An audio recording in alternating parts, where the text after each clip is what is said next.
అస్సలాముఅలైకుం రహమతుల్లాహి వబరకాతుహు. ఎలా ఉన్నారు friends? Breakfast అయిపోయిందా? నేనైతే ఇప్పుడు చేస్తున్నానండి. ఉల్లిపాయలు కోసి వేసుకున్నాను. ఇవేమో క్యాప్సికమ్, రెడ్ క్యాప్సికమ్ అన్నమాట, పచ్చిమిరకాయలు, అలాగే టమాటా ముక్కలు. ఇందులోకి 3 కోడిగుడ్లు వేస్తానండి. అలాగే ఇక్కడ రేషన్ కోటాలో ఈ నూనె ఇస్తారండి.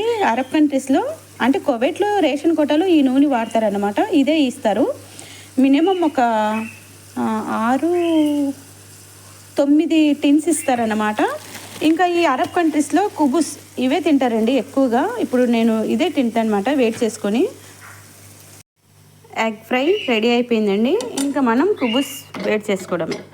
ఇవి కుబుస్లు డీప్ ఫ్రిడ్జ్లో పెట్టేస్తామండి. అందుకోసం ఇవి కొంచెం కూల్గా ఉంటాయి. కొంచెం వెయిట్ చేసుకుంటే సరిపోతుంది.